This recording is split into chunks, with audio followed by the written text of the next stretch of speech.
இப்ப பாருங்க, தீபாவளி சமயம் நெறைய சினிமா ரிலீஸ் ஆகுது. ஆனா, அதுக்கு முன்னாடியே நம்ம அரசியல்வாதிகள்லாம் கொஞ்சம் சினிமா மாதிரி நடந்துக்க ஆரம்பிச்சுட்டாங்க. என்ன தெரியுமா? இப்ப பாருங்களேன், 90ஸ்ல நீங்கலாம் நெறைய படம் பார்த்துருப்பீங்க. காதலன், காதலி, கடைசி சீன்ல மழையோ மழை கொட்டும். அதுக்கு முன்னாடி காதலனும், காதலியும் அப்பப்ப பிரிவாங்க, அப்பப்ப சேருவாங்க. ஆனா, அந்த கடைசி சீன்ல என்ன பண்றதுன்னு ஒரே குழப்பமா இருக்கும். இந்த கதாநாயகி என்னன்னா, கதாநாயகன் தனக்கு ஒண்ணுமே பண்ண மாட்டேங்கிறானே! தனக்கு ஏதாவது வேணும்னா மட்டும் வரான். மத்த நேரத்தில தன்ன விட்டுர்றானே! நம்ம வேற யார் கூடயாவது போலாமா? அப்படின்னு ஒரு யோசனையில கூட இருப்பாங்க. கதாநாயகனுக்கோ அந்த கடைசி நேரத்தில தான் ஒரே குழப்பமா இருக்கும். எங்க கதாநாயகி தன்னை கை நழுவி போயிடுவாங்களோ! அப்படின்னு ரொம்ப பதட்டப்படுவாரு. மழையா கொட்டும். "கை நழுவி போயிடாதம்மா" அப்படின்னு சொல்லாம சொல்லுவாரு. கதாநாயகி வந்து "போமாட்டேன்டா கண்ணா, எனக்கு கொஞ்சம் சீட் எக்ஸ்ட்ராவா குடுடா, இல்லாட்டி ஆட்சியில பங்காவது குடுடா" அப்படின்னு கேட்காம கேட்கலாம். அப்படி வந்து ஒரு சீன் யோசிச்சு பாருங்களேன். இப்ப அப்படிதான் திமுகவுக்கும், காங்கிரஸுக்கும் நடுவுல. அவங்க காதல் ரொம்ப பழசுங்க. ரொம்ப நாளா அவங்க வந்து அந்த காதல்ல தான் இருக்காங்க. நம்ம WhatsAppல வர ஃபார்வர்ட் எல்லாம் விட பழசானது. ஒரு சில சமயம் நீங்க பார்த்தீங்களா, நம்ம யாராவது ஒரு கான்டாக்ட்ட கிரியேட் பண்ணி அவங்களுக்கு ஒரு ரிங்டோன் குடுத்துருப்போம். அவங்கள மறந்தே போயிருப்போம். திடீர்னு அவங்க பழைய ரிங்டோன் வரும். இது எங்கடா பழைய ரிங்டோன் பார்த்தோன்னா, அது அந்த மாரி தாங்க அவங்க. திமுகவும், காங்கிரஸும் அப்படிதான். இப்போ வந்து ஒவ்வொரு எலக்ஷனுக்கு முன்னாடியும் திருப்பி அவங்களுக்கு நடுவுல இப்படி ஒரு ஒரு ஊடல் வரும். அந்த ஊடல் முடிவுல திருப்பி சேர்ந்துப்பாங்க. ஆனா, அந்த கை நழுவாதா? கை நழுவுமா? இந்த மாரி பேச்செல்லாம் அப்படியே தமிழ் சினிமால வர மாதிரியே இருக்கு இப்போ.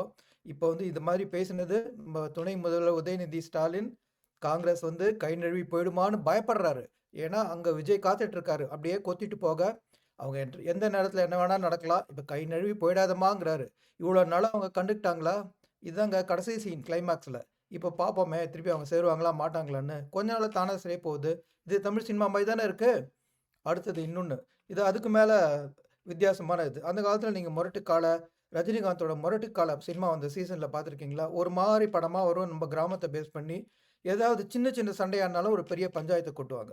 அதே மாரி தான். இப்ப என்னாச்சு, ரோட்ல ஒருத்தர் போயிட்டு இருந்தாராம். அவர வந்து ஒருத்தர் மொறச்சாராம்.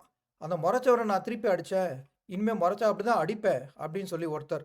மொறச்சவர நான் ஒண்ணும் மொறைக்கவே இல்ல. என் வேலைய நான் பார்த்துட்டு போயிருந்தேன். இவர் தான் வந்து இடிச்சாரு அப்படின்னு.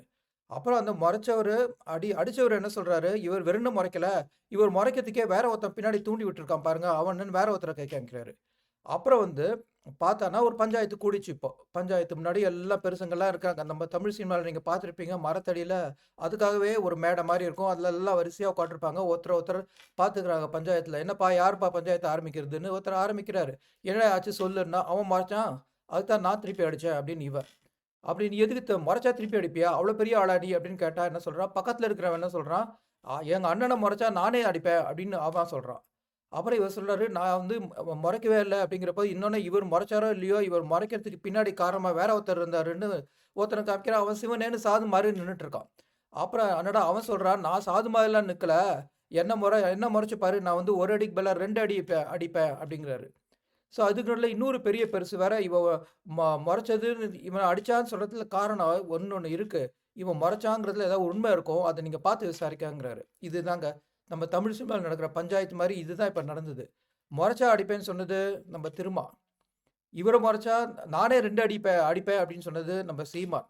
அப்புறம் நான் வந்து என்ன அடிச்சான்னா 2 அடியா திருப்பி குடுப்பேன்னு சொன்னது நம்ம பாஜக அண்ணாமலை. ஸோ இப்படிதாங்க போயிட்டுருக்கு. இதுவும் ஒரு சினிமால வர காட்சி மாரி தான். ஆனா என்ன ரொம்ப பழைய புளிச்சு போன பஞ்சாயத்து சீன் இருக்கிற கிராமத்து படம். சரி அடுத்தது பார்ப்போமா? இது வந்து கொஞ்சம் வேடிக்கையானது. ஆனா எப்பயுமே தமிழ்நாட்டுல திருப்பி திருப்பி நடக்கும். தமிழ்நாட்டுல எப்பவுமே 2 கும்பல்ங்க. ஒரு கும்பல், இன்னொரு கும்பல் ஒருத்தருக்கு ஒருத்தர் பரம்பர போட்டி. ஒரு தடவ இவங்க பெருசா இருப்பாங்க. இல்லாட்டி அடுத்த தடவ அவங்க பெருசா இருப்பாங்க. இதே மாறி மாறி போட்டி. இப்போ வந்து பெருசா ஒரு கும்பல். அதுக்கு எதிர்க்க இன்னொரு கும்பல். அடுத்த வருஷம் அவங்க 2 பேருக்கு திருப்பி போட்டி வருது. அதுல வந்து நான் தான் பெருசுன்னு நிரூபிக்கிறதுக்காக அவங்க காத்துட்டு இருக்காங்க. இதுக்கு நடுவுல புதுசா இன்னொரு 3வது கும்பல். அந்த கும்பல் வந்தோனே என்னடா பண்றதுன்னு இந்த 2 பெரிய கும்பலுக்குமே கொஞ்சம் யோசனை தான். இதுல 2வது கும்பல் என்ன பண்ணுது, அதான் இப்ப வந்து அடுத்த வருஷம் போட்டியில வெல்லத்துக்கு காத்துட்டு இருக்கிற அந்த கும்பல் என்ன பண்ணுது, இந்த புதுசா வந்திருக்கிற கும்பல் நம்மளோட சேர்ந்தான்னா, சேர்ந்து அந்த பெரிய கும்பல அடிக்கலாமே அப்படின்னு யோசிக்குது. ஆனா, அந்த கும்பல் அதுக்கு தயாரா இருக்கிற மாரி தெரியல. ஆனா, இந்த கும்பல் என்ன பண்ணுது, அவங்க ஆட்கள கொஞ்சம் பேர கூப்ட்டு, "இங்க பாருப்பா, என்னுடைய கும்பல் கூடின்னு இருக்கிறபோது நீ வந்து நில்லு. நீ வந்து நில்லு. உங்க கொடிய ஆட்டு. உங்க கூடயே ஆட்டுனோனே பார்த்தீங்களா, நாங்க 2 பேரும் சேர்ந்துட்டோம்னு அவனுக்கு சொல்றோம். அவன் கொஞ்சம் காண்டாயிடுவான். நீ வரியான்னோனே, அது மாரி சில பேர் வந்துட்டாங்க. வந்து கொடிய ஆட்டுனாங்க. இவரு கொடிய பார்த்தீங்களா, நாங்க சேர்ந்துட்டோம். நாங்க இனிமே பெரிய கும்பல் அத வந்து ஈஸியா அடிச்சுருவோம். அப்படின்னு சொல்ல போக, அந்த புது கும்பலோட தலைவர் என்ன சொன்னாரு, "நீ ஏன்பா போன? எது யாரு நீங்க வந்ததெல்லாம் அ நீ யாருன்னே தெரியாது. நீ எதுக்கு அங்க போன? எந்த கொடி அனுப்பிட்ட? உங்க ஆட்களையே வச்சு நீங்க கொடியாக்கிட்டு, நாங்க வந்தோம் சொல்றியா?" அப்படின்னு சொல்லி அசிங்கமா போயிடுச்சுங்க. இந்த முதல் பெரிய கும்பல் திமுக தான். அவங்களுக்கு போட்டியா இருக்கிற கும்பல் அதிமுக தான். புதுசா வந்த கும்பல் தாவேகா தான். இதுதான் இப்ப தமிழ்நாட்டு அரசியல்ல நடந்துட்டு இருக்குங்க. எப்படி இருக்கு? சினிமாவோட கேவலமா இருக்குல்ல?